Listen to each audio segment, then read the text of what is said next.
Good afternoon, everyone. Thank you. I'm Lori Dowley.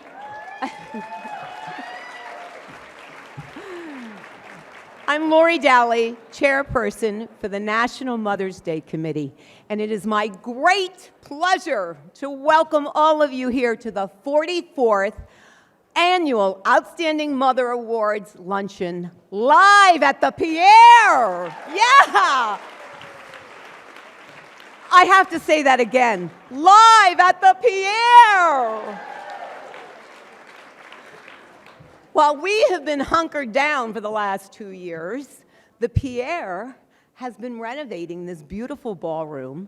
I think they've done a good job. How about you? Looks beautiful. And they promised that it would be done for our luncheon, so we are thrilled to be here. This is my first large gathering that I've attended. And I just want to say, I'm overjoyed to see everybody's faces and the excitement I feel. The room is abuzz, and I know everybody's having just such a great time being here for such a great cause to honor some great women.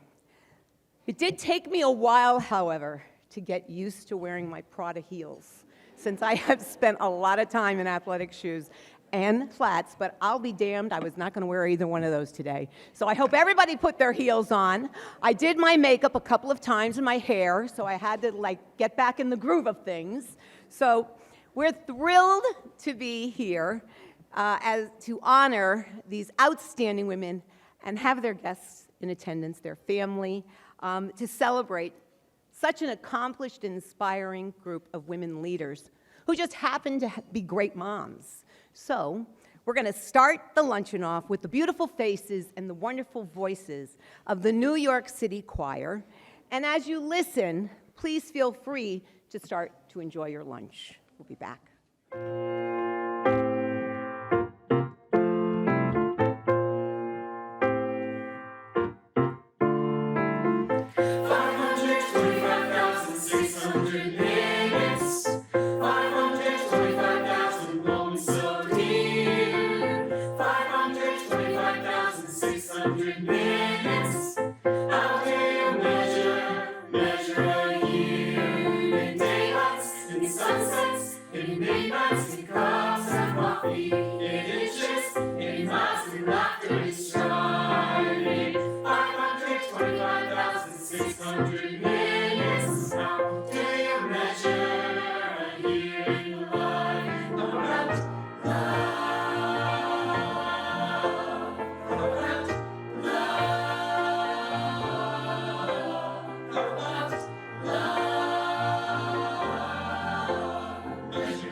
Okay, I'm back, everybody. I'm going to be back and forth, so you'll have to bear with me today.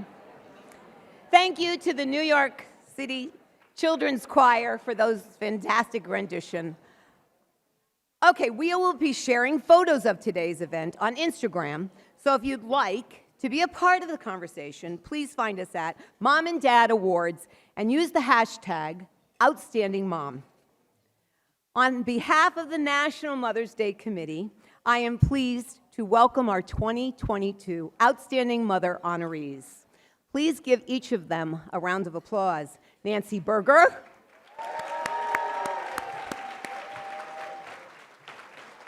Biana Goladraga.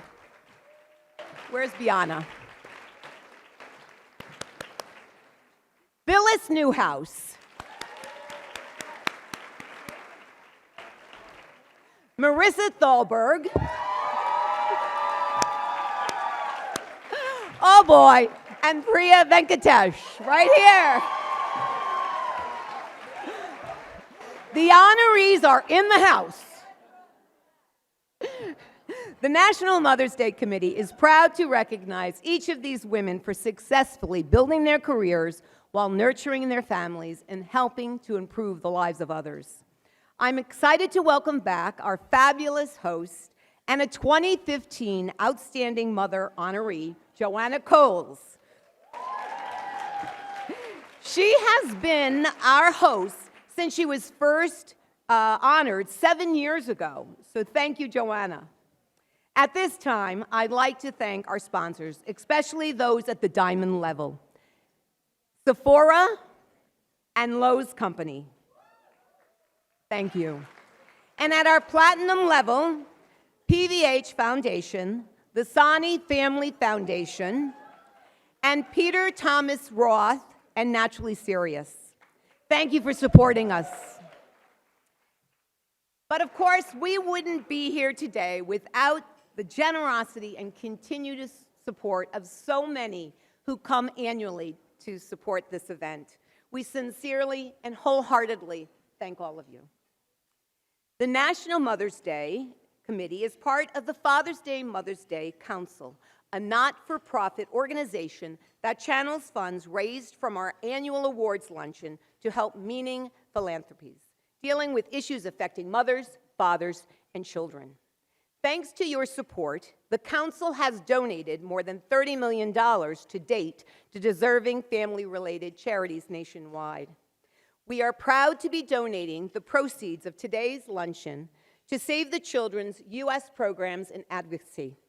Through its commitment to breaking the cycle of poverty, Save the Children strives to ensure that the most underserved children in America are ready to learn by the time they begin school, that they thrive academically and developmentally, that they are healthy and active, and that they are safe and protected when disaster strikes. You'll notice that there are no flowers on the table this year. In lieu of flowers, the Council has made a special donation to Save the Children's Emergency Fund, which helps to support relief efforts in Ukraine. We'll also have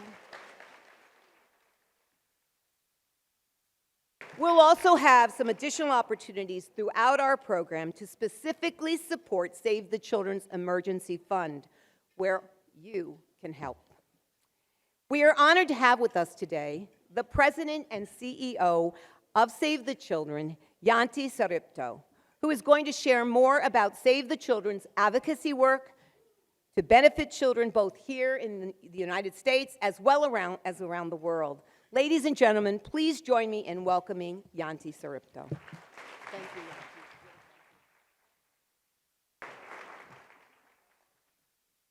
Thank you, Laurie. Heels, I can attest to. But I'm actually, I don't know about you, but I'm really hopeful or looking forward to actually taking them off again later today. It's wonderful to be live. This is our second live event for Save the Children colleagues. We had one earlier a couple of weeks ago in Boston, and it was really interesting to see how it is again to be in person in a community, and there's really nothing like it, actually. I'm not going to apologize, but I will warn you that I'm going to perhaps put a little bit of gloom over your wonderful luncheon by starting with a couple of dire statistics. But I will promise you I will also talk a little bit about hope and what we're doing about it. First and foremost, wonderful to be here. It's my first time with this wonderful committee.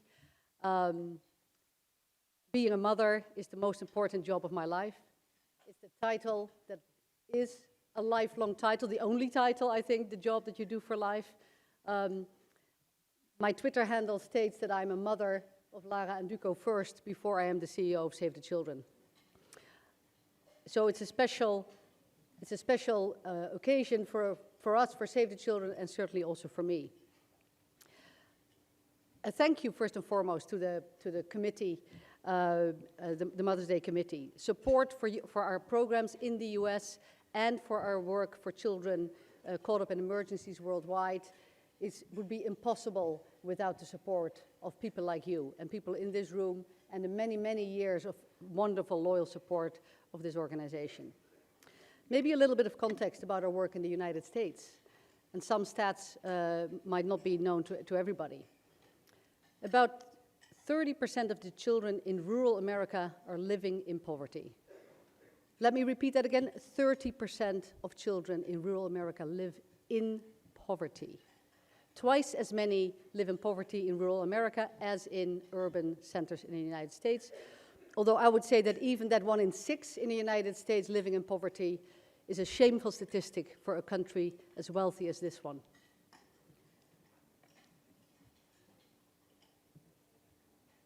"12 million kids in the United States are hungry and are not always sure where their next meal is coming from.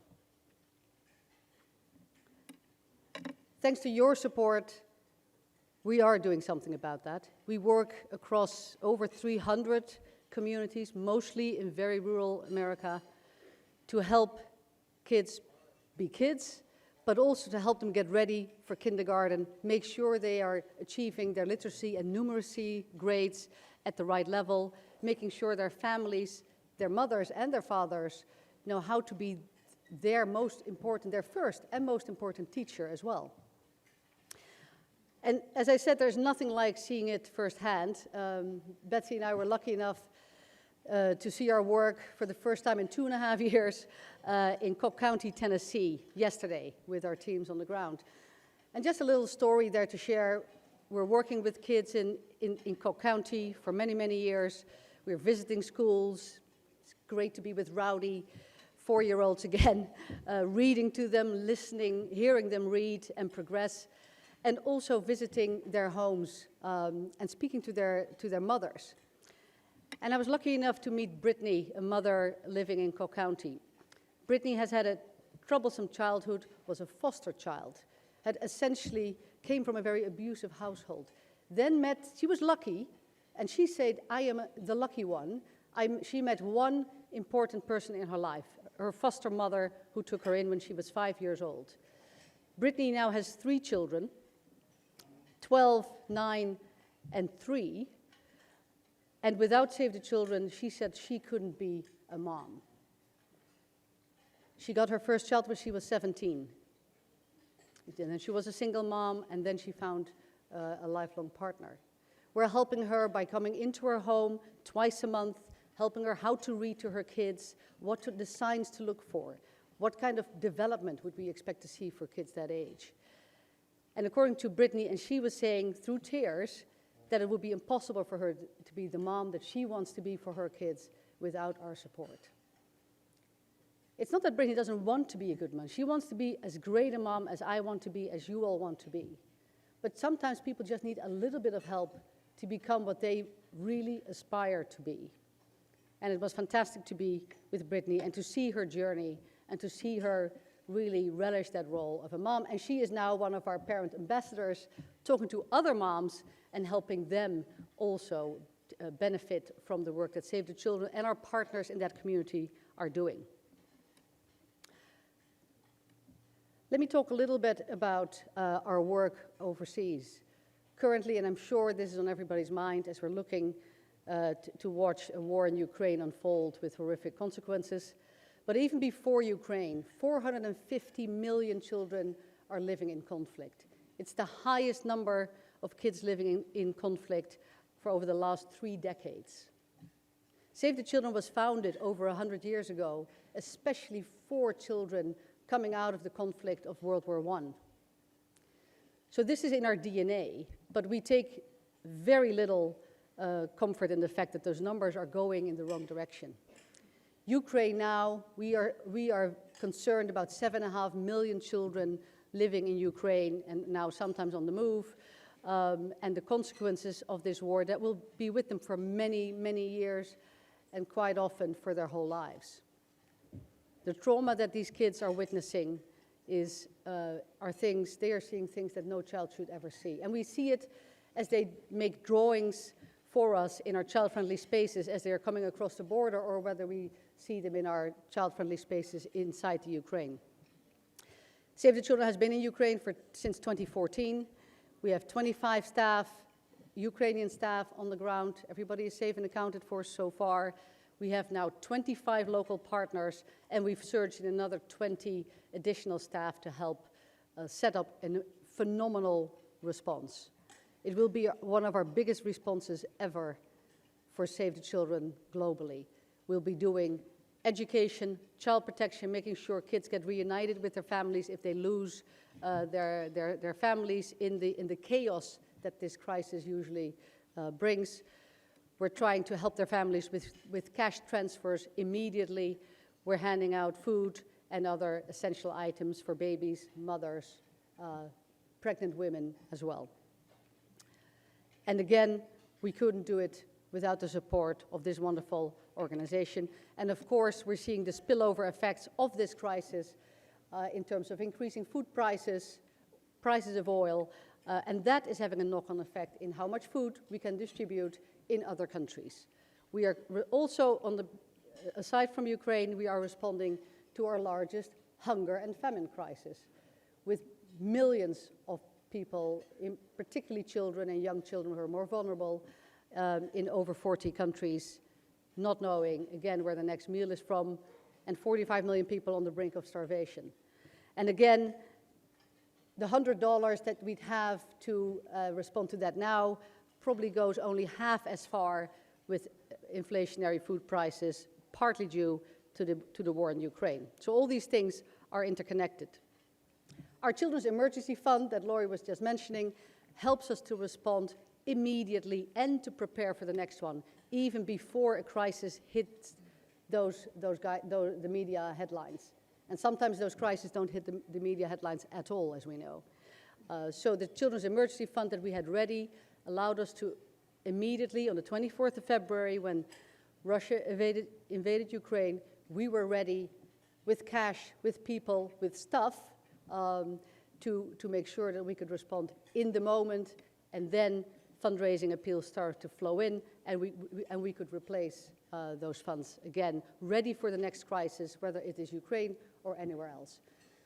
So thank you for that amazing generosity, the flexibility that you allow us, and the trust that you place in us to know what to do and where to do it whenever the need is high. We take that trust very seriously, and I hope you hear that from all of the colleagues that you speak to today or after that. So let me leave you with that, and thank you once again for your amazing support.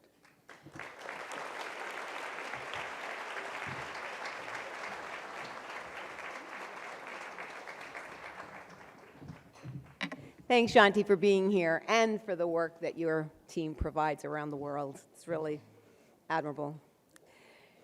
Now that you've seen what some of this support can do, I'd like everyone to take out your iPhone. I know, we're going to get you working. I told you there was a part here where you could contribute, and so we've got an amazing text-to-pledge program opportunity today. This year, the money raised from the Text-to-Pledge initiative goes directly to Save the Children's Emergency Fund. By following a few simple steps, you can contribute to Save the Children right now, and your pledge can be seen, well, soon on the screen. For those of you who have been with us before, you know that when you leave today, you get an incredible, well, always an incredible gift bag, but today, through the incredible generosity of Sephora and the Sephora vendors, you will leave with a bag that we've been told weighs 8 pounds. It has 23 pieces of product in it, and it's getting to be laughable. And you get to take it home in a sports sack, because something had to be really strong. And the kind generosity of the sports sack made this bag available to us. So now, lots of you are here as guests, And it's so wonderful that we're all having fun. So this is really your time to help us out. No amount of text to pledge is too small. So first, open your text message on your cell phone. Yep, and then enter the number.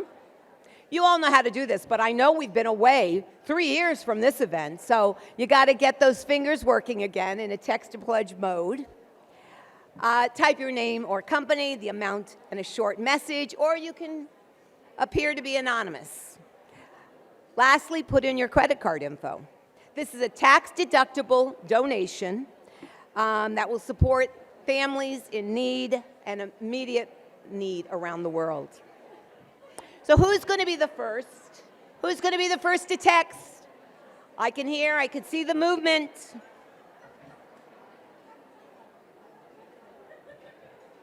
We are looking for 100% participation. That's what we all want in business, right? 100%. So please make a pledge. I will keep talking about this throughout this luncheon.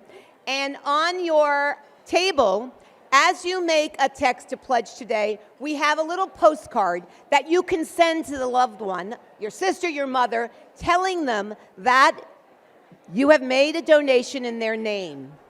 So please find the pens and the cards right on your table. Take it. It's lovely for them to receive this little postcard next week telling them that you were thinking of them. Yes, great. Okay, keep texting. Before we go to lunch, I would be remiss if I didn't introduce past outstanding mothers that we have honored that are with us today. It's really, really such an honor to have them back.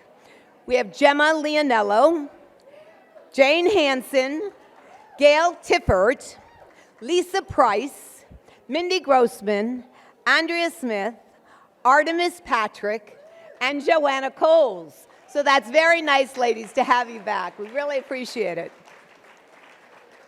And lastly, I want to acknowledge my incredible committee. They're the ones that really make all of this possible today. This group, along with my wife, Thea, helped me personally through the last 2 years during the pandemic. They stayed connected, we had fun, and I just love them dearly. Many of us have been together for 15 years, so I think their names are up on the slide here. If you give them a round of applause, I'd greatly appreciate it. Now enjoy your lunch. Remember to text a pledge. Have fun, get your conversation back, and we will come back with a live auction offering 4 incredible experiences that you won't be able to live without. Enjoy your lunch, everyone. Well, I know everybody is having a great time. I'm just going to tell you that you have been texting your little hearts out. Those little fingers have been working. And we have over $40,000 in text to pledge. Thank you. It doesn't mean you can stop, but thank you so very much.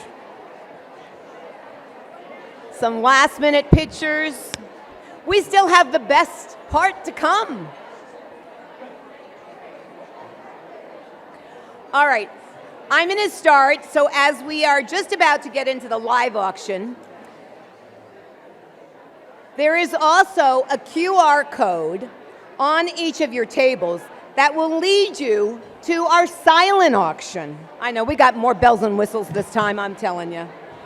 The silent auction this year features some incredible items to bid on, ranging from Yankees tickets to Astor Wines and Spirits wine collection. Bidding on those items will remain open until midnight Sunday. Okay. Someone told me to wait a minute.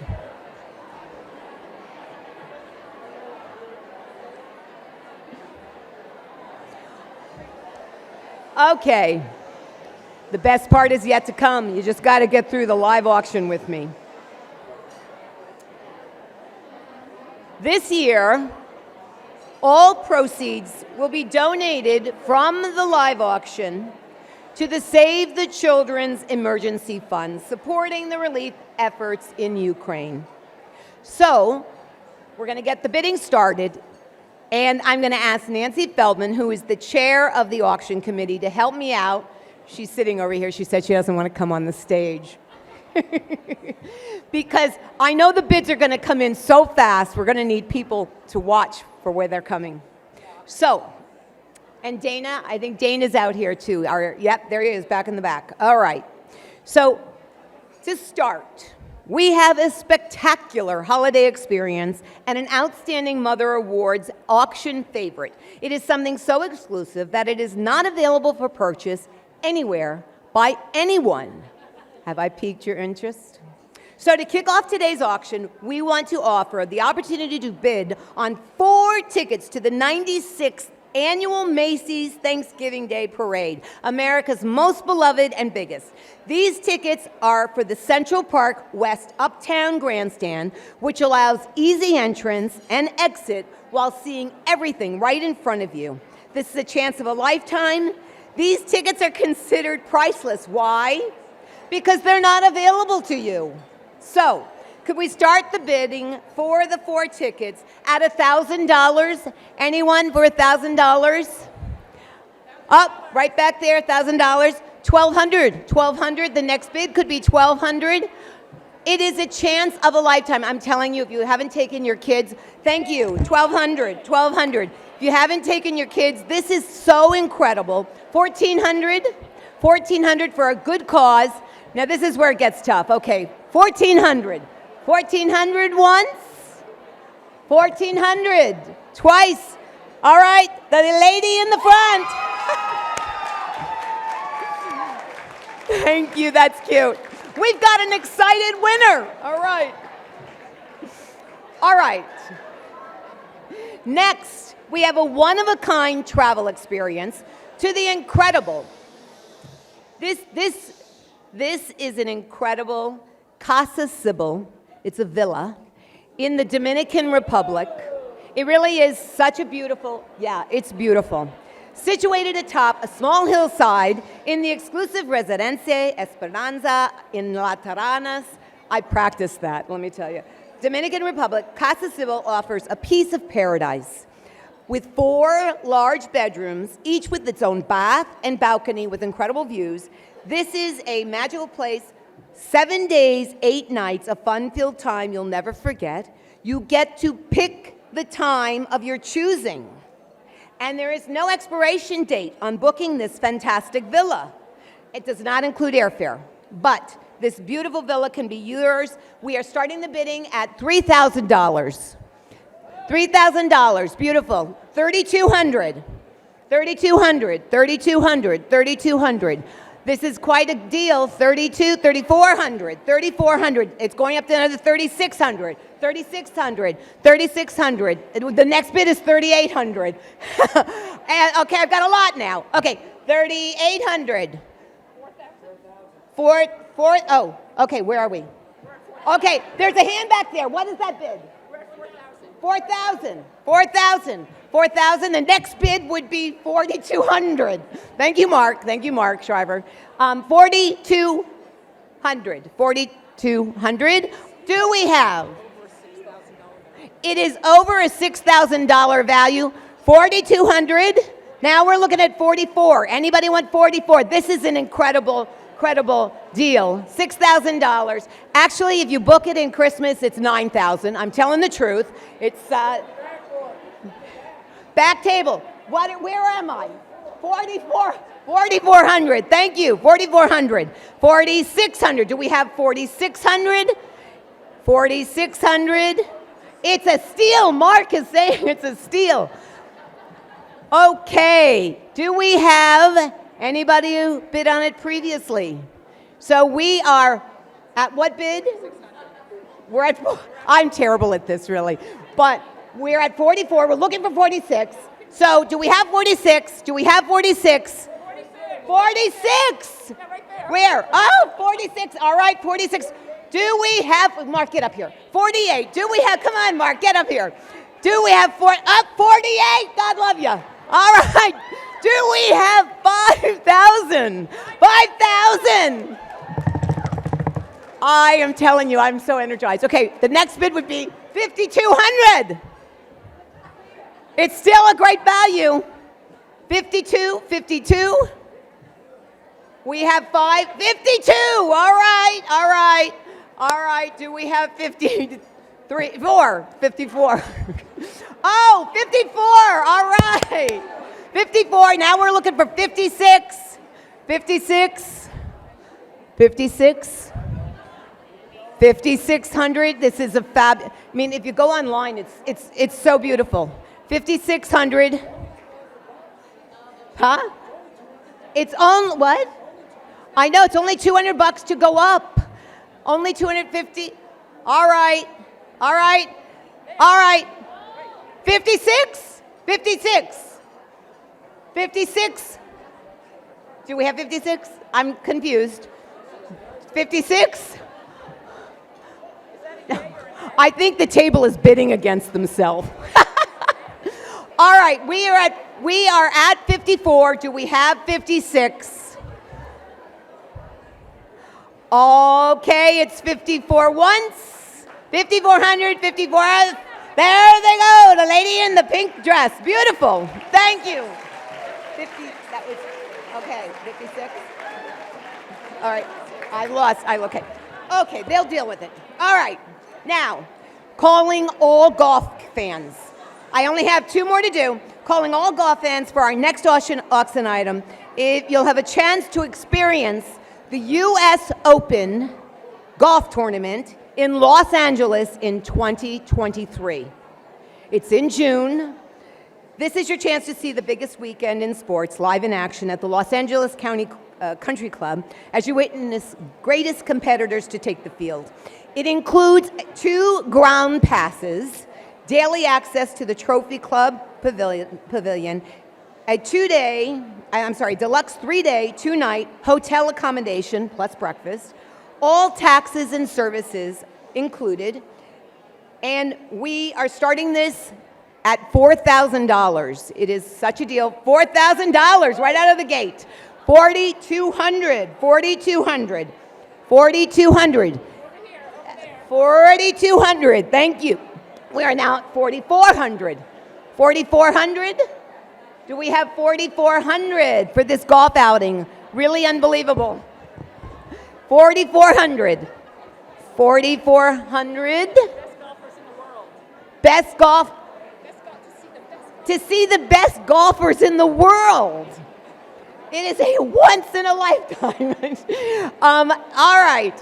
We have a bid of 4,200. 4,200. Anybody else? 44? No, we're at 44. She's at 44. Thank you.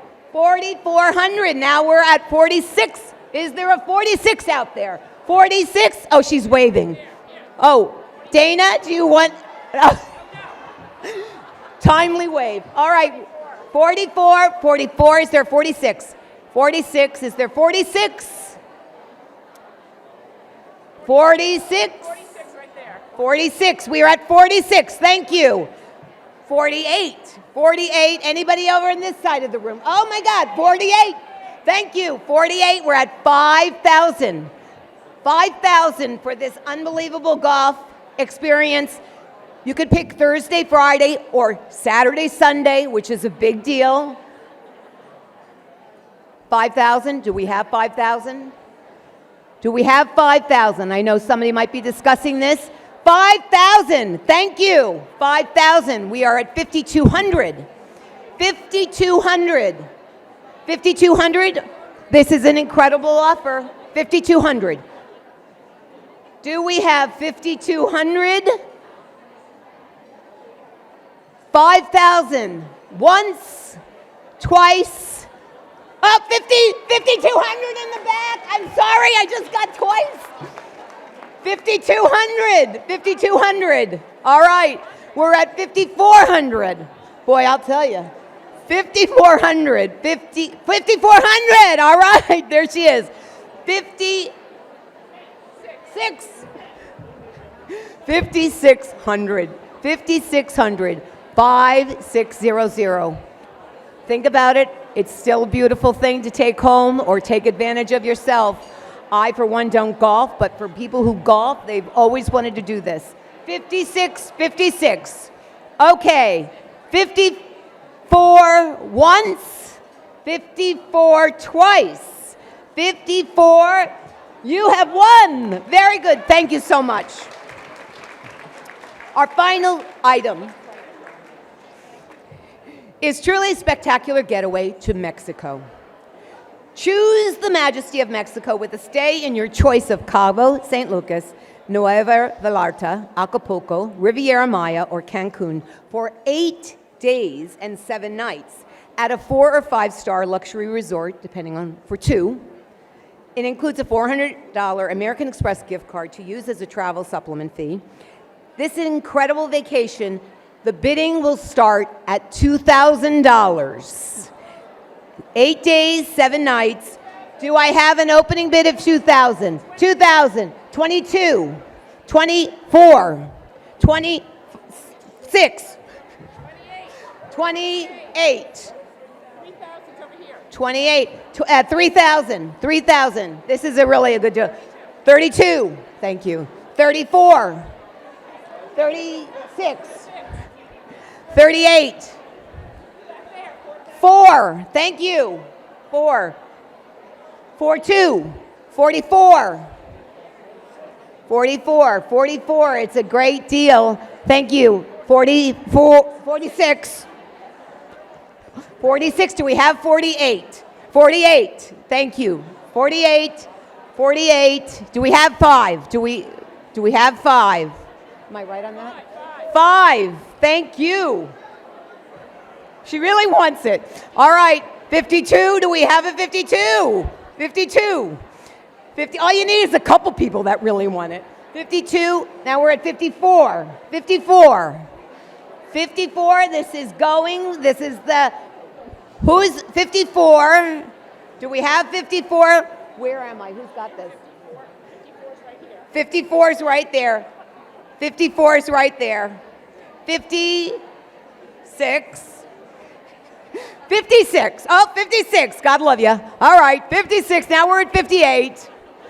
58. This is going to be a fabulous trip, though, because you got choices. You got, where you want to go. Where am I? 56. Thank you. See how I needed you? All right. So 56. Do we have 58? Do we have 58? Because 56 is going once, twice, 3 times. She's got a winner. Okay. That was so exciting. Thank you so very much, everybody. All right. We want to welcome the ever so entertaining, just a minute, Joanna Coles. Joanna is the creative entrepreneur. She is a TV producer. Hulu's The Bold Type was based on her editing career, an author and a director. She sits on the board of Snapchat and Sonos. Could I ask for everybody's attention, please? She was the former chief content officer of Hearst magazine, but as she adds, most importantly, she has 2 sons who've managed to stay just this side of the law. We couldn't be more excited than to have Joanna back as our MC. Laurie is so polite. I would have told you all to shut the fuck up when she was doing her auction. Anyway, it is fantastic. It's fantastic to be back here. It's so exciting. It's quite some time. It's 3 years, so that's 990 days, 990 bottles of wine since I last saw everybody. I'm slightly out of practice, so I'm worried I may say something deeply inappropriate. But we do have security, because there's Will Self and Jada at the back. And if Will comes barreling through, Nancy is going to tackle him to the floor. Though it's impossible to know what you can say that might feel inappropriate, given the Supreme Court leak this week, which I'm sure has impacted a lot of people around the table. So anyway, we're not here to worry about politics. We're here to honour 5 absolutely extraordinary women. And all of us in the room who've got kids and have had or have big jobs know that at some point that is a real struggle. You don't know what to do. And you really rely on, or at least I relied on, extraordinary other women in very similar positions who are sort of wrestling with homework and teenage demands and boss demands and travel demands and all the things that a modern life, a good modern life, involves. So I'm particularly pleased to welcome one of my old colleagues today.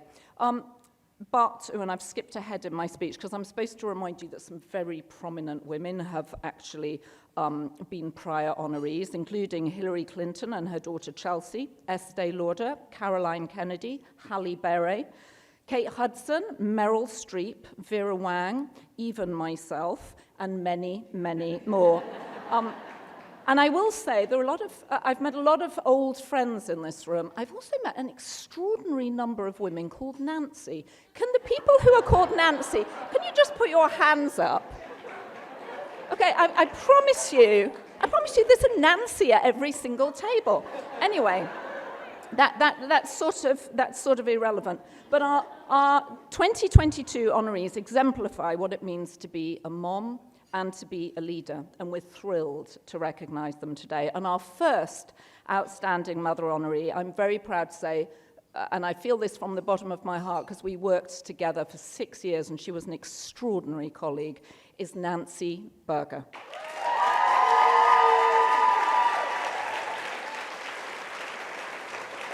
Okay, I can see we're going to have a lot of competitive cheering. And after everybody gets one of their awards, right at the end, for those of you who haven't been before, we clear the tables and there's a naked wrestling match. It's worth staying for. Anyway, Nancy Berger is the SVP Publishing Director and Chief Revenue Officer of the Hearst Youth and Wellness Group, which includes Cosmo, Women's Health, Men's Health, 17, and Clever.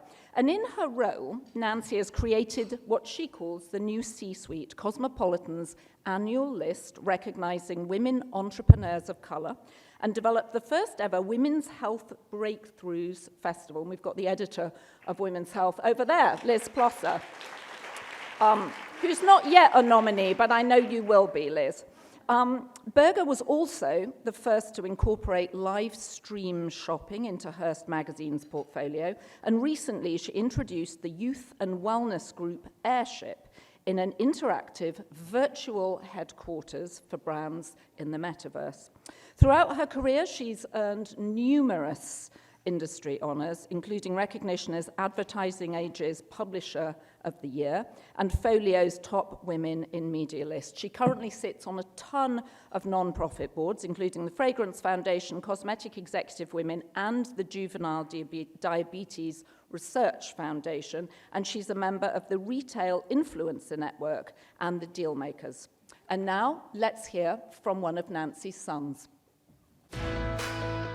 My mom is just the hardest working person I've ever seen. That doesn't get you all the way. She's also very creative and very instinctive. She was just a woman who was nonstop go, go, go, and could really do it all in my eyes. She's come up with a lot of ideas that even to this day, companies that she's left are still using. She's so driven and she doesn't take no for an answer that no matter what the odds are and how much they're stacked against her, she's going to make it work. As a working mom, it was not easy for her to really balance her work life and her kids, but I really couldn't have imagined a mom to balance the two better than she did. The one story that really stuck with me, because I was a little bit older, was I had a very big basketball tournament my senior year of high school. So the day before, when we found out the time of the game, I told my mom, "Hey mom, our finals game is at 5.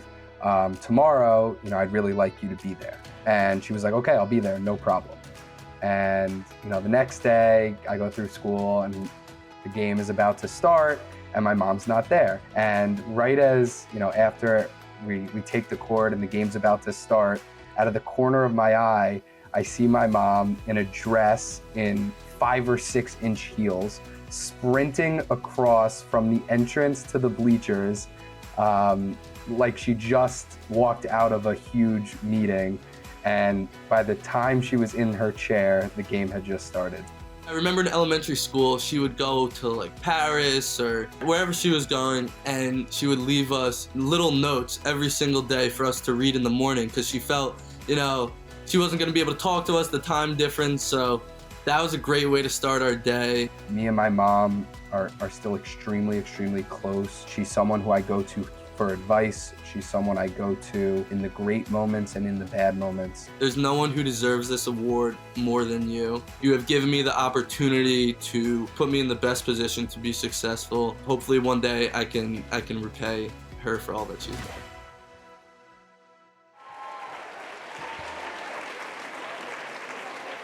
Okay. Before you all get too sentimental, I remember Nancy coming in the morning, and the two of us would sit down and do competitive parenting about whose child had behaved worse the night before.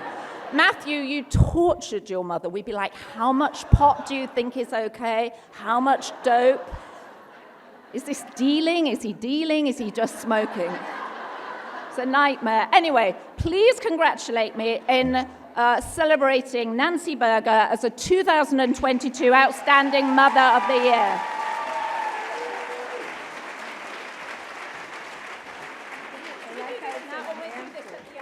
We do this at the end, sorry.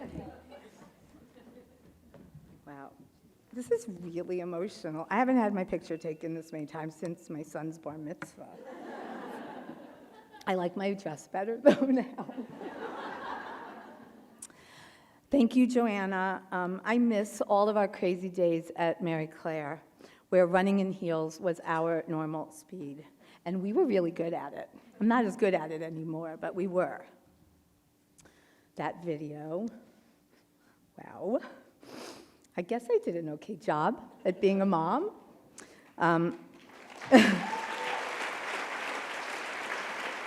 Matthew Berger, the Berger boys. Matthew is here in real life. Jacob is at College Park right now, finishing up his finals so he can hopefully graduate in the next 2 weeks. Go Terps. The Mother's Day Committee. So first I have to thank Thea and Lori for making me a part of this. I've been on this committee for 15 years. Thea recruited me. Lori took over with amazing leadership and passion, and we've raised a lot of money over the course of these years for such a good cause. Joanna mentioned there were a lot of Nancys. There are 5 Nancys on this committee, which is statistically improbable, since there are really not a lot of Nancys out there, and no new ones are being born.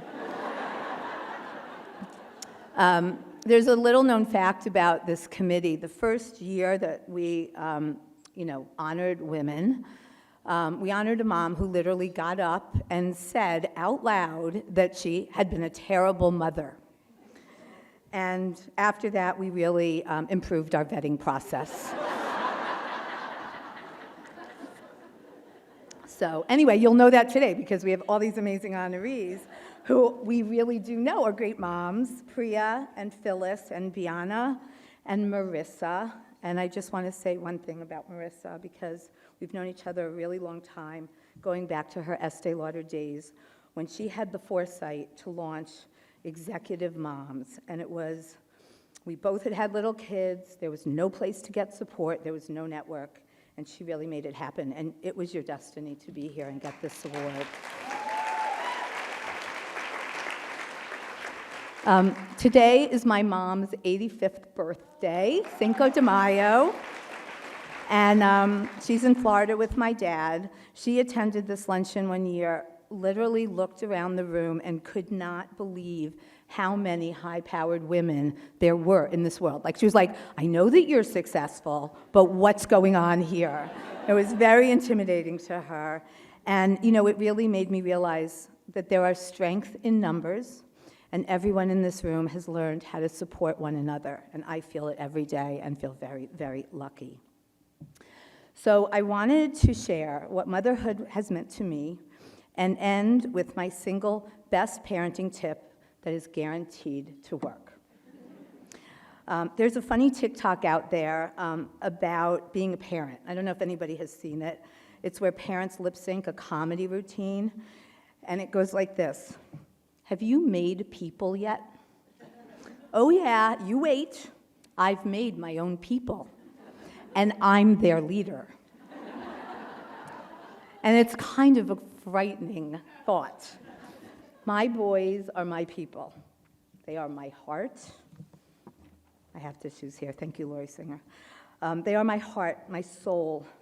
I feel lucky and honored to be their mom. I am so proud of the adults they have become. They are kind, loving, loyal, family-oriented, hardworking, good people, and they have my unconditional love. For those that know me, the thing that makes me happiest in life is time spent with my family and my extended family, particularly around holidays when I get to cook huge, I'm not kidding, huge quantities of food, open cases and cases of wine, set a gorgeous table, and have everyone together. I live for those moments, and that really is the truth. I had a lot of Jewish guilt about raising my boys as a divorced executive mom who worked crazy hours and traveled a lot. But I've always loved what I do professionally, and they knew that me as a happy mom meant me as a better mom. And it was equally important for me to be very present in their lives, and while I did miss many things, including weekday dinners together with them, we never really had that, I made a promise to each of them that I would never miss anything that they told me was important. So Matt, when you talked about that story with the basketball game, that really meant a lot. In fact, when I've asked my kids if they remember me missing things, they really don't. But what they don't know is the stress from the times I almost didn't make it. Like when I was in Miami on a business trip and got the date wrong for Matthew's first band concert. I realized that at 10 in the morning, and I had to be back in Westchester at 7 p.m. After moving around my meetings, departing from a different airport, which required rebooking flights, and then the new flight that I almost missed was then canceled, so I had to be rebooked again, but that flight left from a different terminal, so I ran through the airport with my luggage and my heels. I got on the plane. I was the last seat, the very last row next to the bathroom. But I got to the auditorium on time. I sat in my seat, trying to catch my breath as the kids entered the stage. Matt waved at me, I smiled and I waved back, and then the concert began. And this is what it sounded like.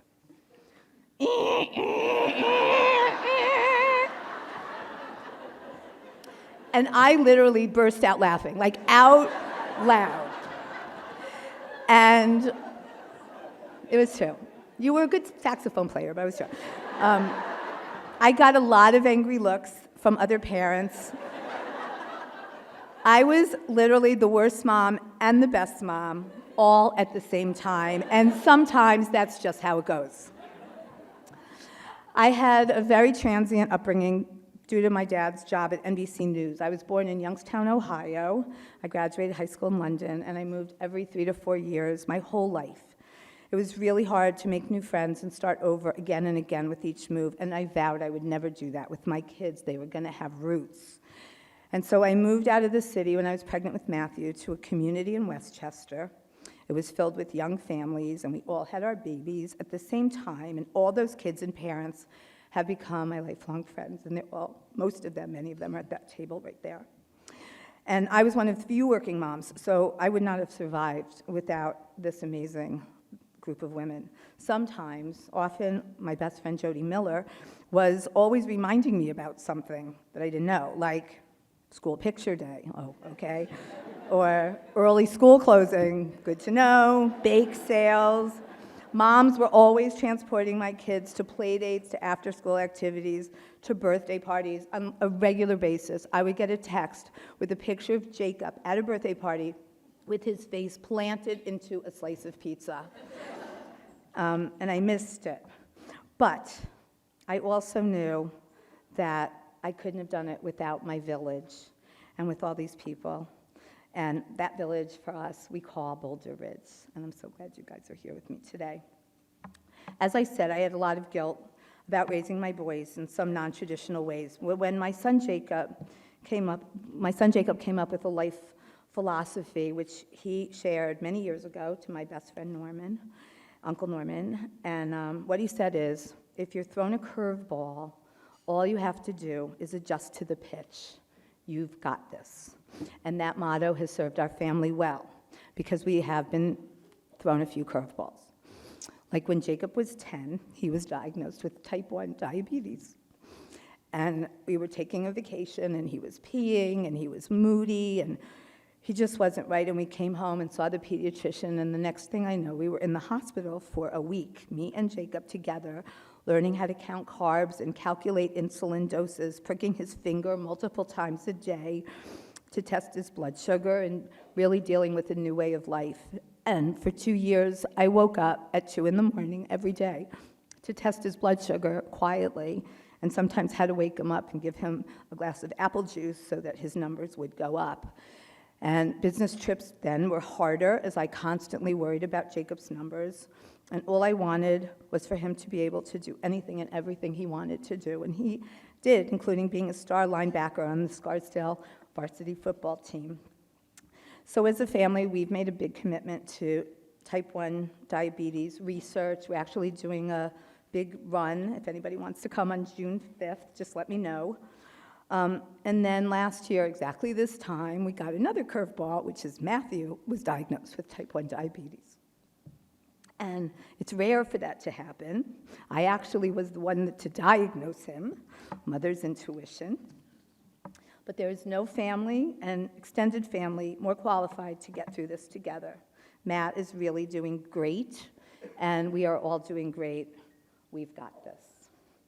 One final curveball that I wanted to talk about, which we all went through, is the pandemic and motherhood, which was definitely, the best of times and the worst of times.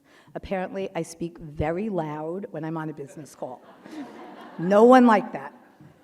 We lived in my house out east, which we dubbed the commune, and it was my sister, best friend Carol, our 4 boys, basically the same age, a lot of dogs.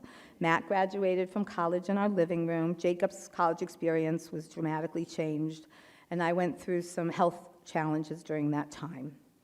But so much good came out of it.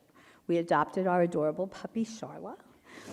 We ate dinner together every single night, mandated by the kids. We played lots of games and did puzzles. I got healthy, and we got through that together, and I'm so grateful.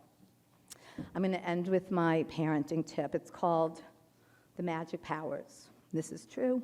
When Matthew was 2 years old, we were taking a flight to Florida to see my parents, and I was worried I was going to be one of those parents where the kids were going to scream.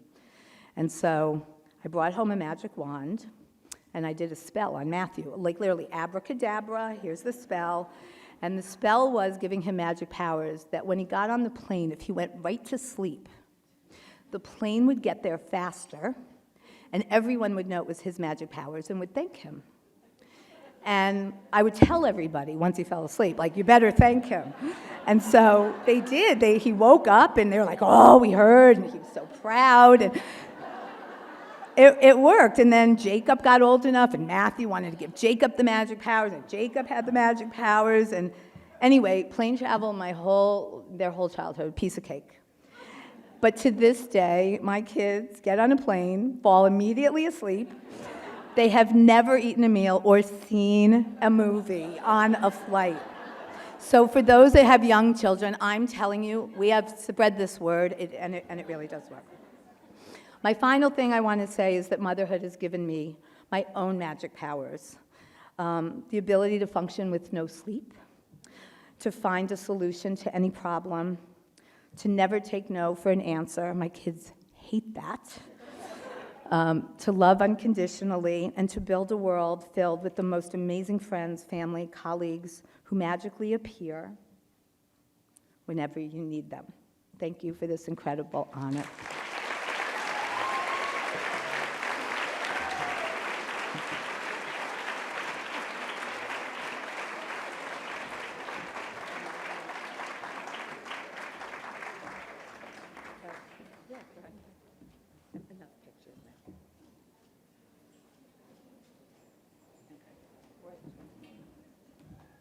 Okay, and that is why Nancy and I had so much fun working together. So our next outstanding mother honoree is Marisa Thalberg.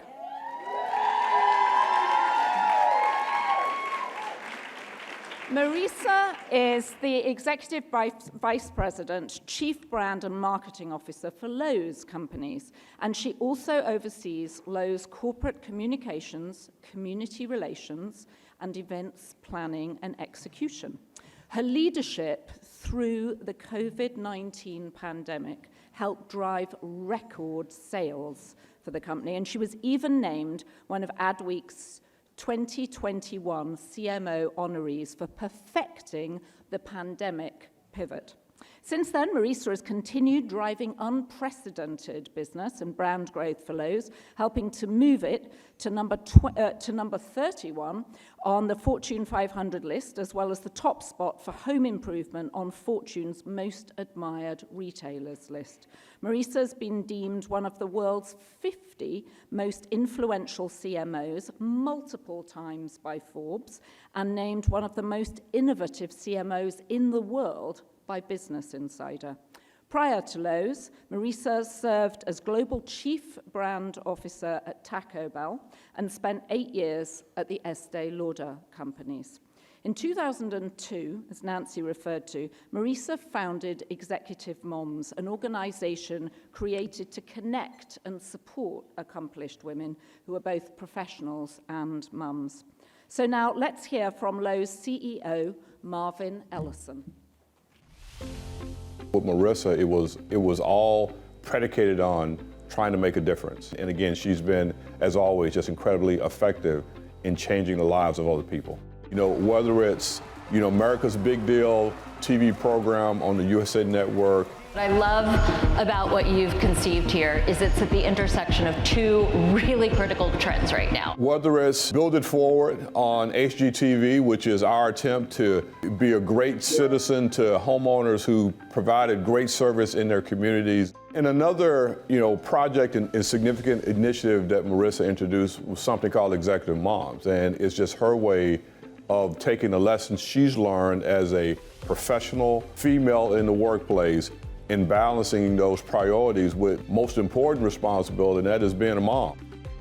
Marisa has done an incredible job of being a role model of finding the balance of being a mom with a 16-year-old and a 21-year-old, and her husband, David, just doing an incredible job of making sure that the family comes first. And I look at Marisa now being recognized as Mother of the Year. The good thing is that the organization really got it right. I mean, you have someone who's been an incredibly successful executive in a very competitive space, but someone who also loves her children and is an outstanding mom and wife.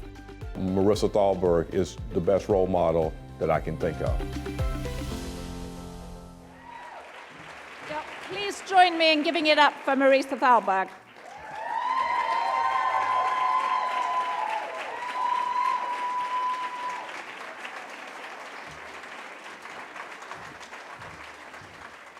Wow, that was so nice.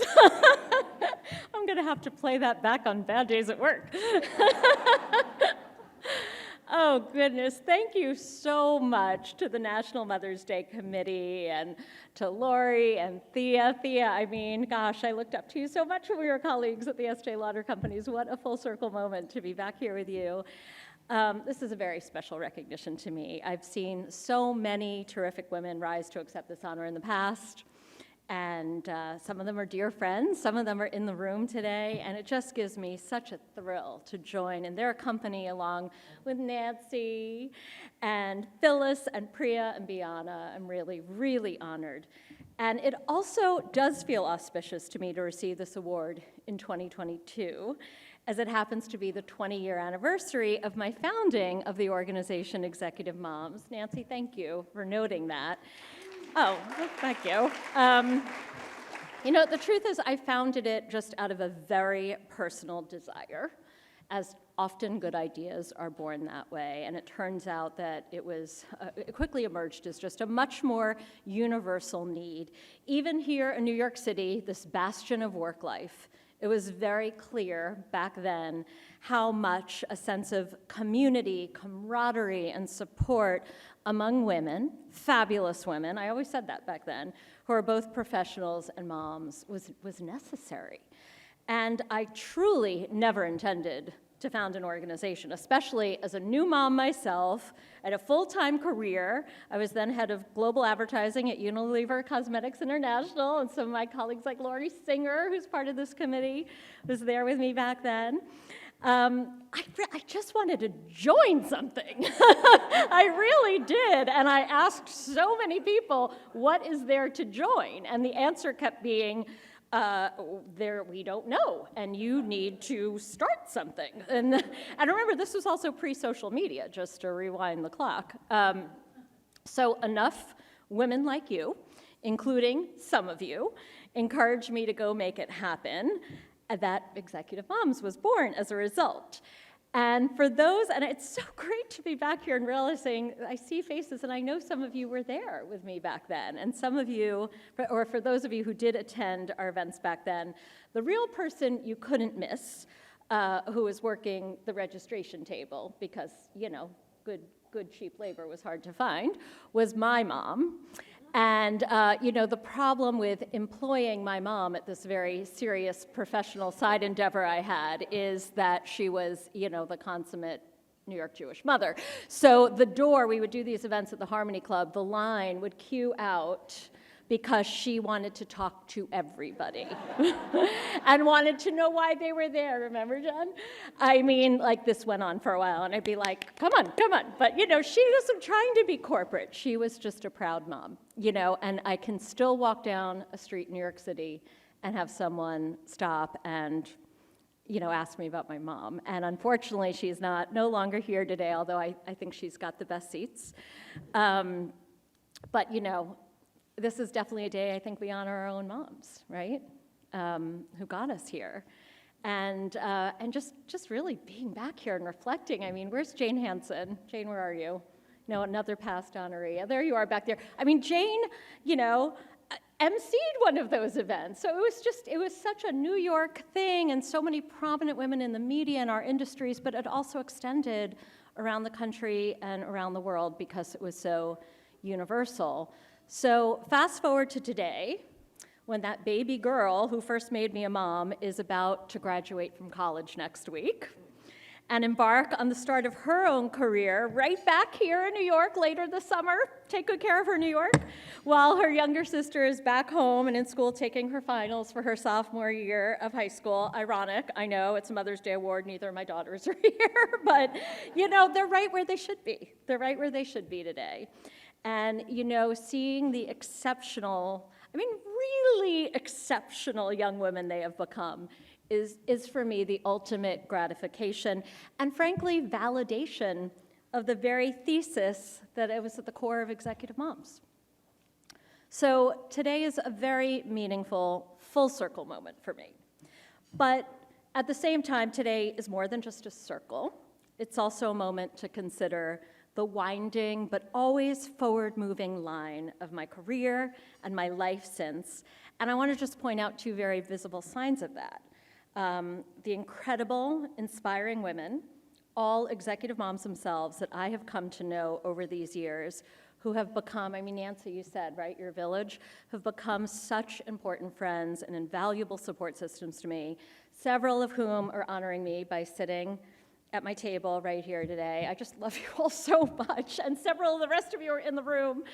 And I'm also joined right here by a table of some of the brightest rising executive moms at Lowe's. And you know, how special is that? And, you know, just note to Lori and the organizers, I mean, some of them are surely future honorees in the making.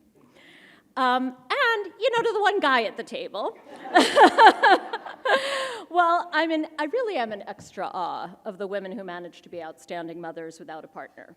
I mean, it really, just an incredible doffing of the cap to them. But I personally cannot imagine being here without the steadfast love and true partnership of my husband, David. Look, you got your own applause. He's going to like that. We'll be talking about that later. But you know, from New York City to Southern California to Charlotte, North Carolina, I know so his favorite joke all week has been, can you believe I didn't also win the Outstanding Father Award? But you know, to me, Hannah and Avery, you're definitely our winner. And I want to just leave you all with really just one. It was hard to pick, but one of the many insights I managed to accrue over these years of being a mom, being an executive, and getting to be an advocate for both. And here it is. You know, I think what I've come to realize is that nothing perpetuates self-doubt, especially among moms like us, like a feeling of isolation does. And I realized that the biggest psychological benefit of executive moms back in its day was its most basic. That when you can see yourself in other women and just feel the simple power of shared experience, it's so profoundly comforting and also energizing. And I mean, it's really how I feel today. This is energy in my veins, just being in this room with all of you, and particularly living in a city now where this isn't as commonplace. I can't tell you how much more it means to me, how much more I appreciate it. And what became clear to me then, and I hope many of you can see now, is how much better we are all at doing this than we tend to give ourselves credit for. Really. And it's true. And I mean, we tend to not be wired that way. But I've come to believe that connection is like the flashlight that casts away those dark shadows of doubt and, yes, guilt that twist and grow in our thoughts, especially when we're alone with them. So even though the community that I started has sunsetted over the past few years, what I wish for all of you is that you continue to find that connection, no matter at what age or stage you are as a mother, or frankly, as a human being. Commiserate a little, laugh a lot, lean on others, and let others lean on you. And definitely celebrate the good moments because they really go quickly. And I just thank you so very much, really from the bottom of my heart, for giving me such an exceptionally special one today. Thank you so much.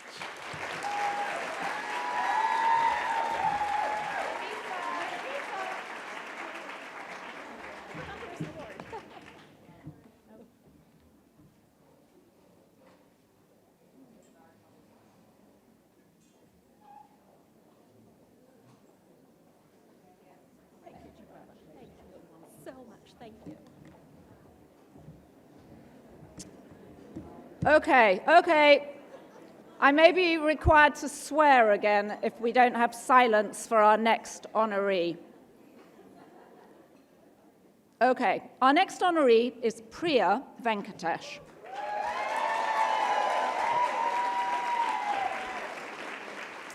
Priya, as you will see in the goodie bag we will be receiving later, serves as, thank you, Sephora's Senior Vice President of Merchandising for Skincare and Hair, and there is no better representative.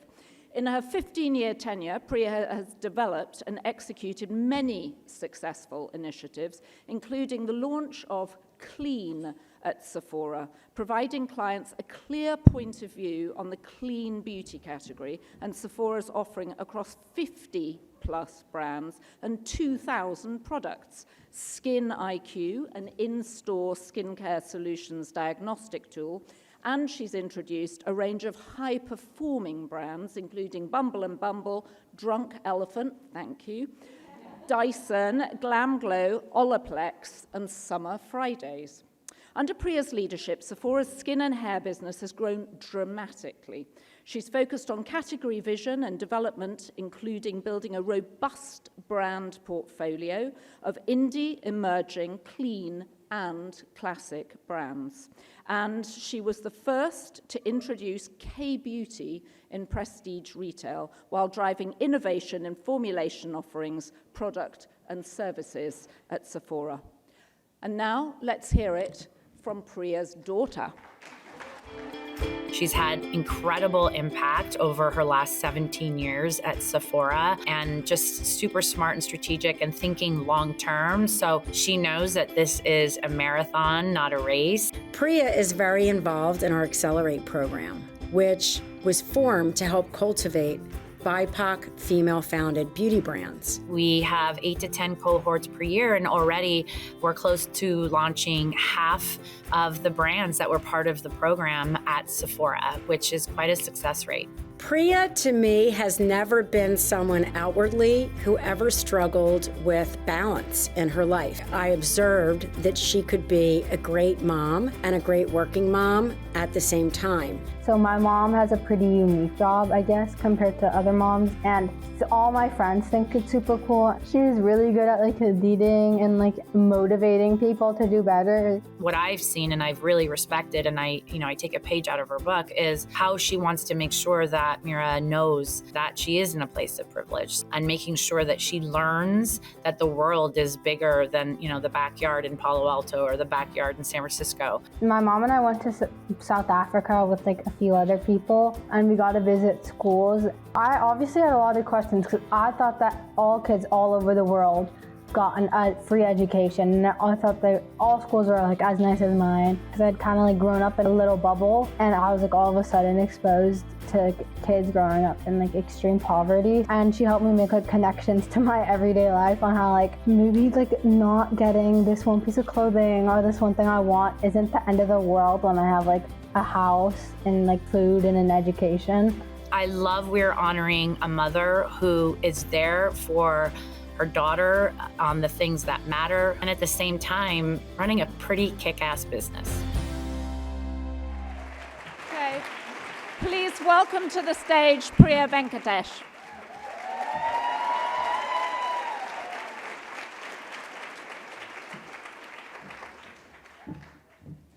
Thank you all. God, please don't tell anyone at Sephora there's a competition of any sort.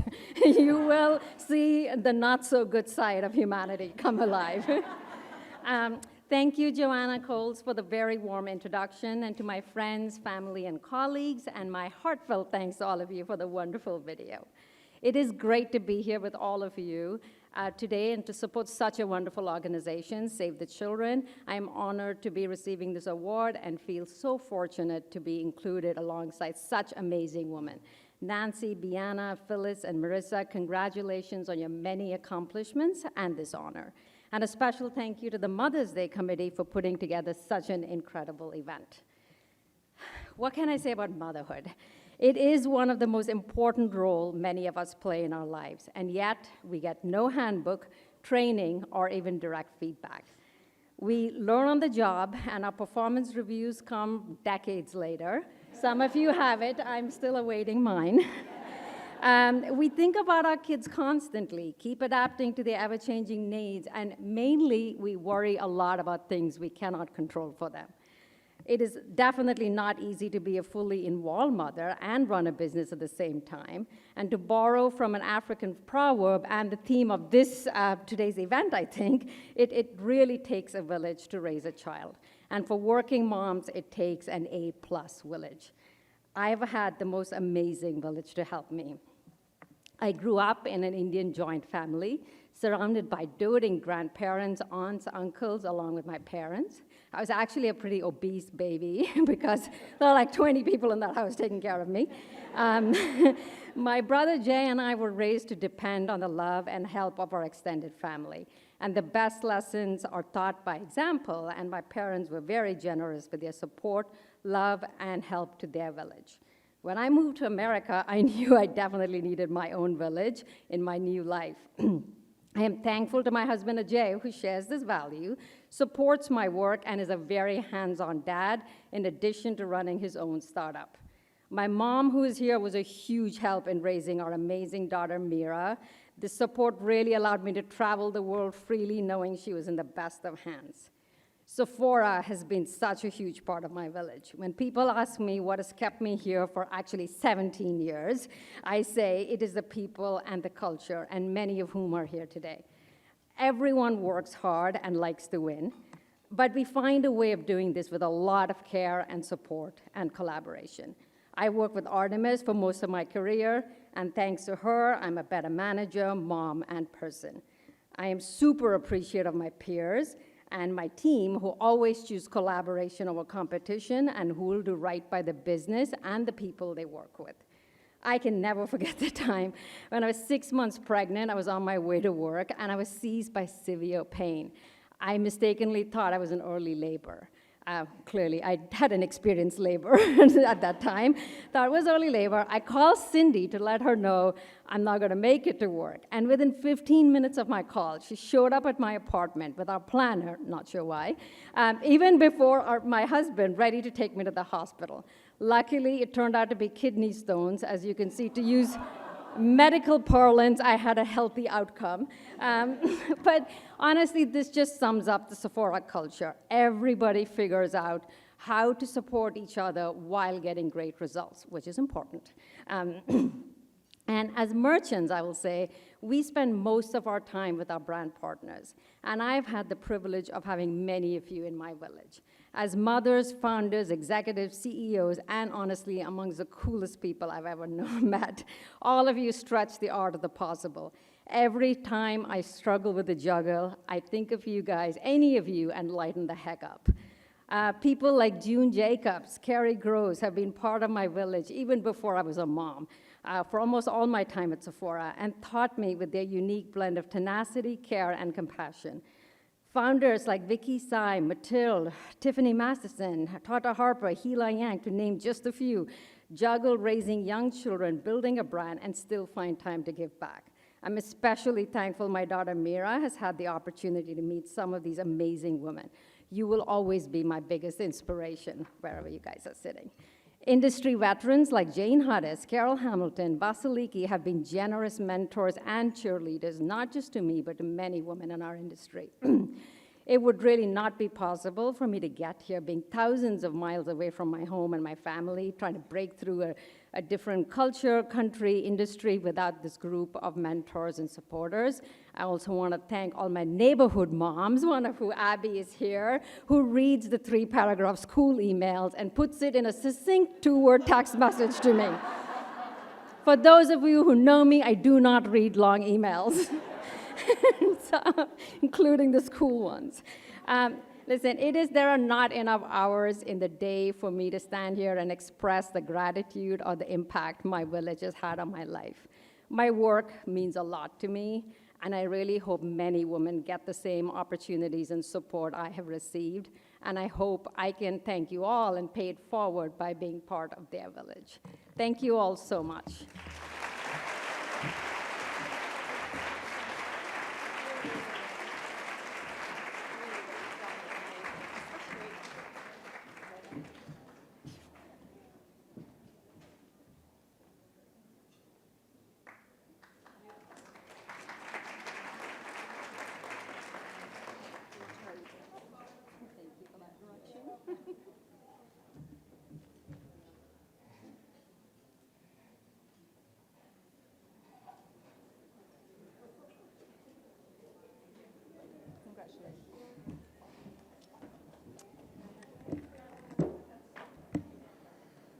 So our next honoree is Phyllis Newhouse.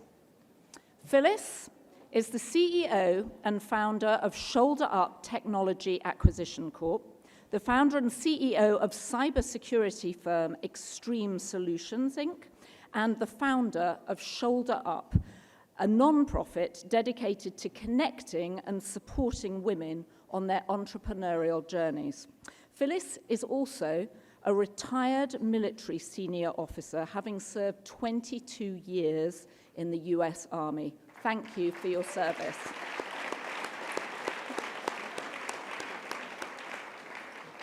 A pioneer in business, she was the first black female CEO to take a SPAC public on the NYSE, and she was also the first woman to win an Ernst & Young Entrepreneur of the Year award in the technology category, which is no easy feat.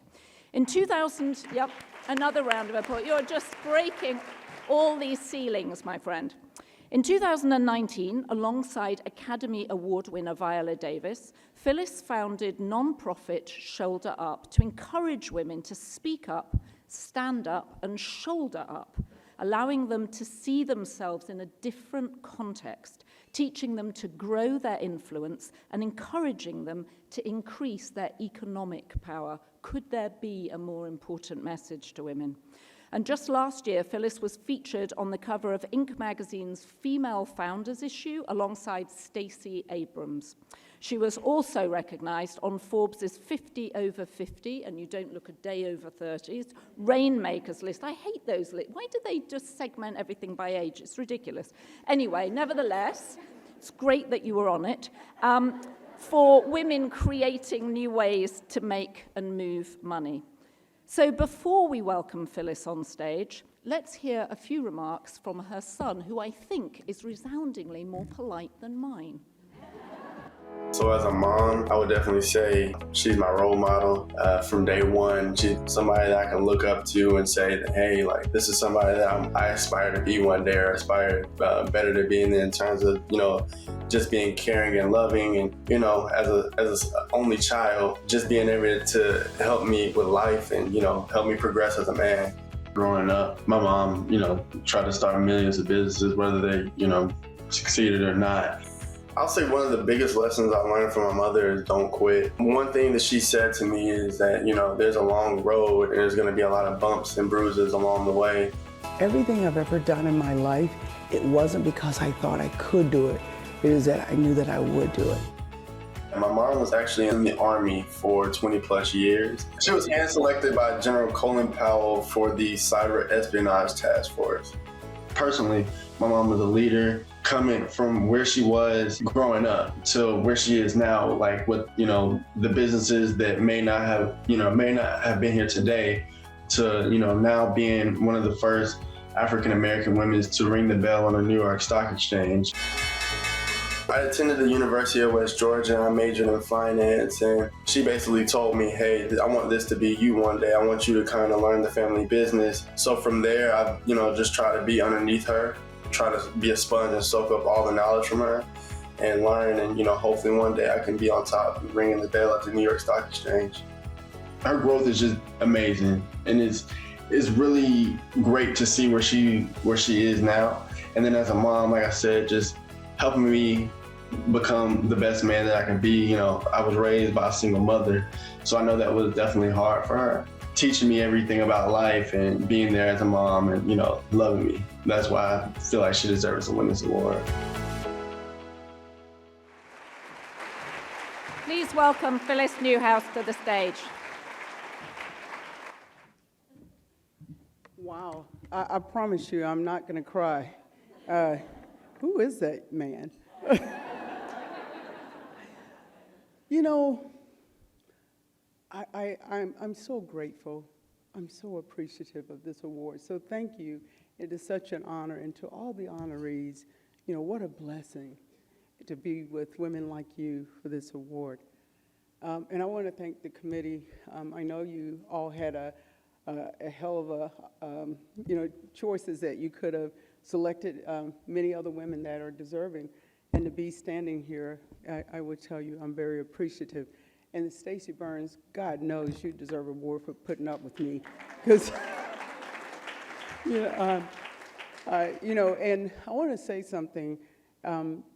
If you will join me in just singing happy birthday, my mother will be 91 tomorrow along with Stacey Burns. So if you would join me with singing happy birthday.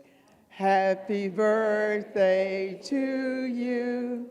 Happy birthday to you. Happy birthday, dear Stacey. Happy birthday to you. Thank you. You know, I'm going to make, you know, I didn't prepare a speech, but I hope I burned the house down. All right? All right. I want to take you on a trip with me, and it's going to be a very short trip. And I want you to pack a suitcase. And in your suitcase, there are a few things that I want you to take. We're going to the land of motherhood. And on our way there, we're going to pack a few things in our suitcase, and we don't want to leave these things out. Why? Because they are so important. And the first thing that I want you to pack is I want you to pack determination, because being a mother, you must have determination in your suitcase, and you're going to need a lot. And I want you to pack a little laughter, because sometimes you just got to stop and laugh at yourself before others do. And it ain't that serious. That's what my son used to say, Mom, it ain't that serious. You just got to laugh. And I would tell you the next thing to pack. I want you to pack opportunities. Opportunities. You have an opportunity of a lifetime to fail and succeed as being a mother. And my mother used to say to me, she said, you know, there's a difference between being a good mother and a great mother. Good mothers are perfect. Great mothers are not. And they're okay. It's okay when you fail. It is okay when you can say, I feel like quitting. I feel tired. That's the difference between a good mother and a great mother. And I'll tell you the next thing that I think we should pack in our suitcase. I think we should pack joy. There is so much joy in being a mother and being able to raise and being able to help mentor and coach and advise. You see, along the way, if we realize we get an opportunity to shape our future. And it's okay if they don't step in your shoes and they can't wear them, they don't fit, and you're too tired. My son told me, Mom, I can't wear your shoes. I have my own shoes. I can only follow the path that you have left. And hopefully it's a great path. And if you decide to go left, if you decide to go right, walk in your own shoes. And I would tell you one other thing that I would like to say that I think is so important is that you must pack the 3 Ds. What are the 3 Ds that I'm going to tell you to put in your suitcase today? It's called detours, distractions, and disappointment. God knows as a mother, you go through all 3, and the hell if you go through them all at one time, right? And so the last thing I would tell you to pack is honor. Honor. I served 22 years in the military, and there was nothing better that I felt than serving my country until I became a mother. And the power that I had as a mother to serve and to shape this young man. You see, it wasn't always easy when you go through a divorce and you decide that you're going to retire and you decide that you're going to start a business all at the same time. God knows me so well, he gives me all my hell up front, right? Because he knows if he only gave it to me one time, I wouldn't pay attention. So I'm going through my hell and I decide, you know what? We've got this. And I remember him being a young boy and just looking there saying, wow, what a journey we're going to travel on together. And see, he's been with me as I packed my suitcase and unpacked and repacked and packed again. So I'm going to talk to my son right now. If you would just give me a moment, just pretend you're not in the room. But this is for my son. Thank you for traveling with me on my journey. And thank you for allowing me to fail and to make those mistakes. Thank you for giving me the joy. Thank you for giving me the highs and the lows. Lord knows last week we just went through one. But thank you for allowing me to serve you. And thank you for allowing me and for you to trust me. And thank you for trusting me along the way. Though I know I haven't been perfect, and I know I haven't always been right, but I thank you for taking the journey with me. And I thank you for your kind words as a son, and for my significant other that's sitting beside my son of 21 years. I say to you, I became one of the greatest mothers because I watch you as a great father. And so thank you for that. And so for those of you in the room today, as you pack your suitcase and unpack and repack, I would tell you, enjoy the journey, enjoy the trip, because God knows on the other side what a wonderful land of motherhood you're going to go to. Thank you.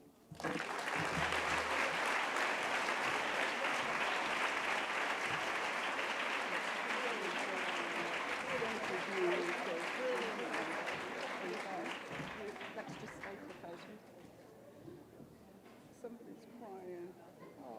I'm sure your son's crying. You have to smile. Great. Well, I know that I will be packing Phyllis's outfit, actually, which is spectacular. Wonderful, wonderful colour.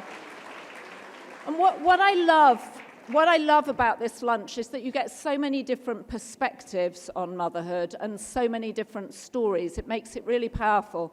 But you realize that as everybody has their own individual journey, there's an enormous amount we share. And I came across a really alarming statistic the other day, which said that 50% of women now don't have their children until over the age of 30, and that 1 in 5, so 20%, I think that's 20%, are choosing not to have children at all.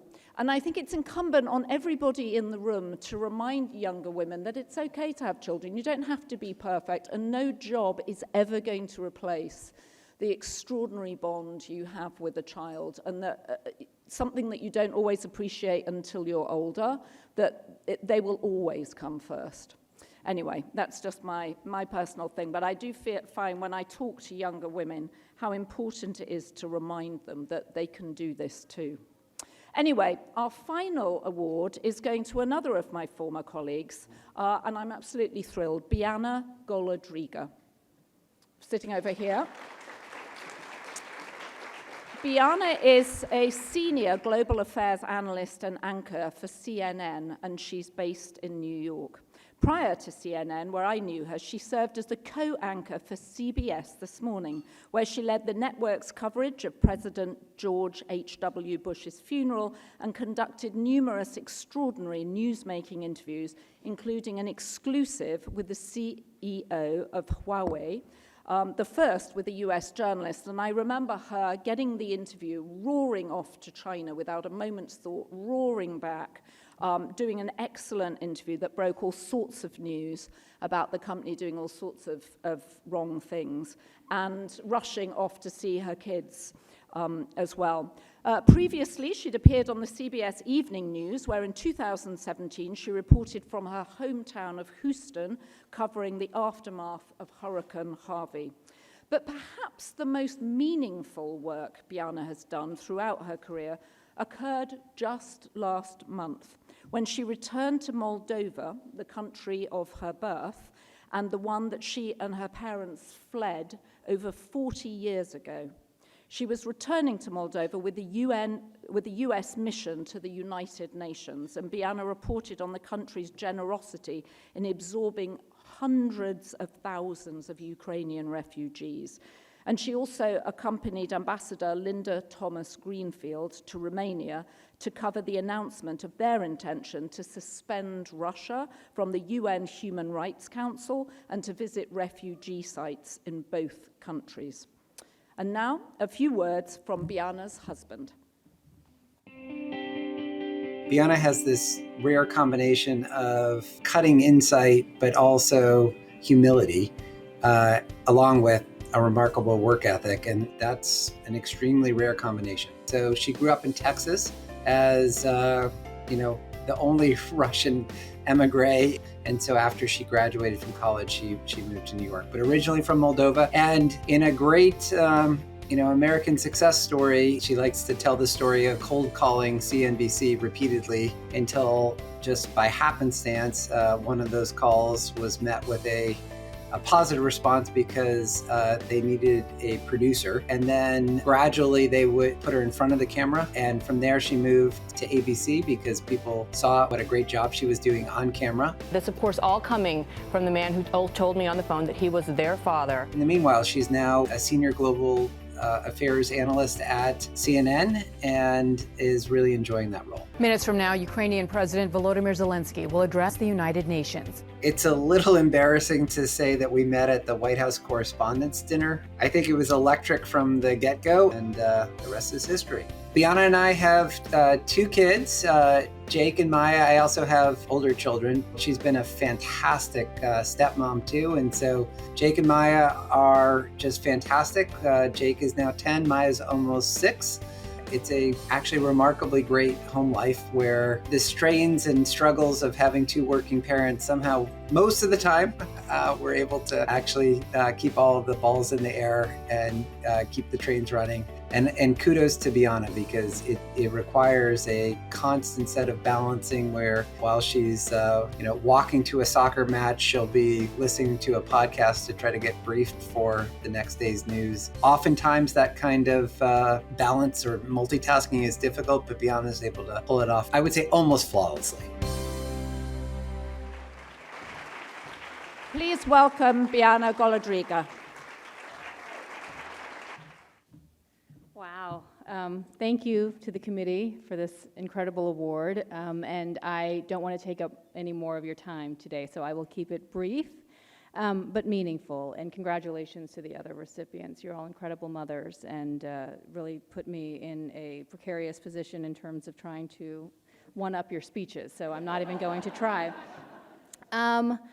I think I committed the cardinal sin that we as women all go through in life when we're awarded with a promotion or recognition or an award in this case, because when I first learned about this, my immediate reaction was, I don't deserve it. But I'm, no perfect mother, no one is. But my second reaction was, my husband, most men would just say, wow, thank you, really appreciate you thinking of me, I'm honored, thanks for the award. So that's what I will say, thank you, I'm honored. So as we've heard from all of these mothers, we all know that children make our lives better and worth living. That is all incredibly true. But what I didn't realize in being a mother was how much it would elevate my relationship with my own mother, who was always my best friend and role model prior to meeting my husband and becoming a wife and then becoming a mother myself. We are best friends. We're kind of obsessed with each other. I'm an only child. If you visit her Instagram account, it is only pictures of me every single day that I am on air with like 3 exclamation marks, Bianna on CNN.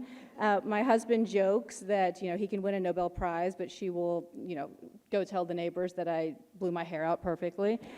But I've come to realize that it's very useful to have her sort of stalk me online and on Instagram, because now I know which outfits I can repeat and how often I wore a dress. So, but in all sincerity, like I mentioned, and as you heard from the introduction, I'm an only child, I'm an immigrant.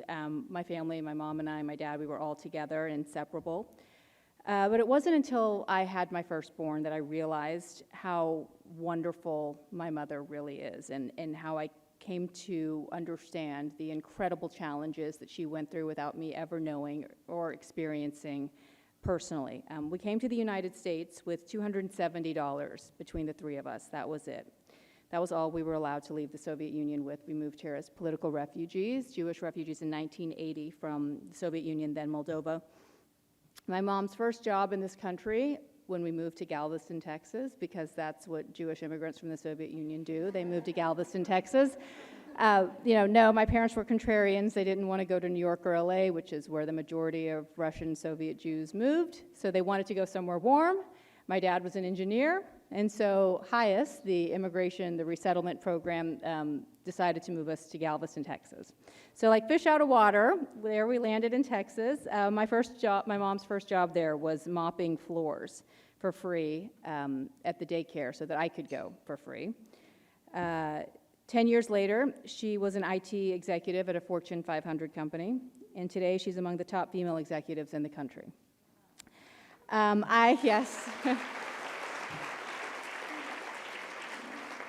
I have no idea how she was able to do it, not because she didn't have the talent and not because she wasn't gifted, but because she never made me feel neglected or that I was anything but her top priority.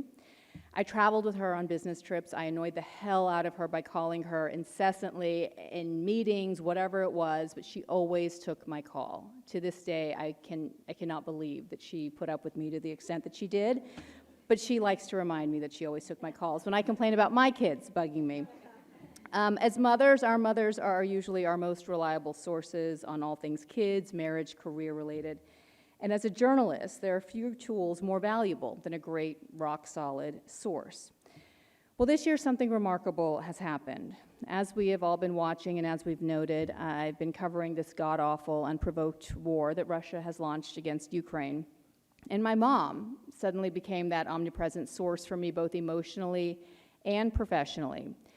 Watching and interviewing mothers fleeing their homes, desperate to protect their children, becomes overwhelming at times, especially when you can speak to them, as I can. Most of these women and families in Ukraine speak Russian.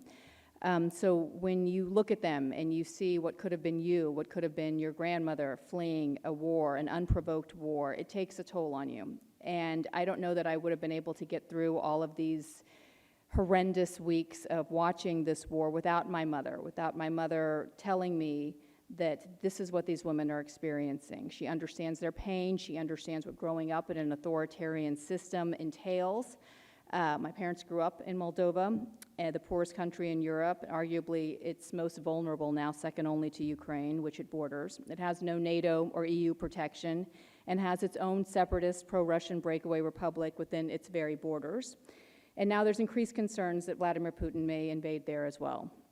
Well, a few weeks ago, as you heard Joanna say, I was invited to travel back to Moldova with the UN ambassador to the United States to visit with Ukrainian refugees there. It was my first time back in Moldova in 35 years.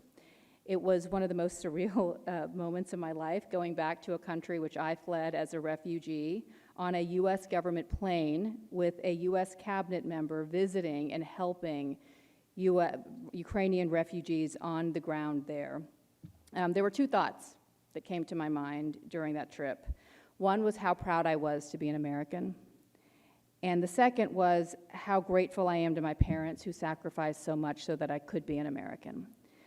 So on that note, I would like to wish everyone a happy Mother's Day. It is my daughter's 6th birthday on Mother's Day. She was my Mother's Day present 6 years ago, so we have a lot to celebrate this year. We have a lot to celebrate with this incredible country doing such amazing work and helping children and families around the world, Save the Children, doing so much in giving to people that did nothing but happen to live in a sovereign nation that a big bully viewed as not one. So thank you for honoring me, and have a wonderful day. Happy Mother's Day, everyone.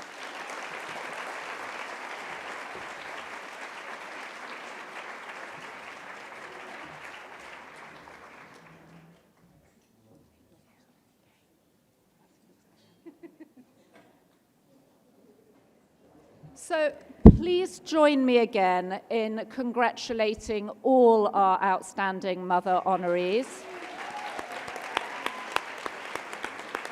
And to the extraordinary Laurie Dowley, who pulls this whole event together and is a miracle worker.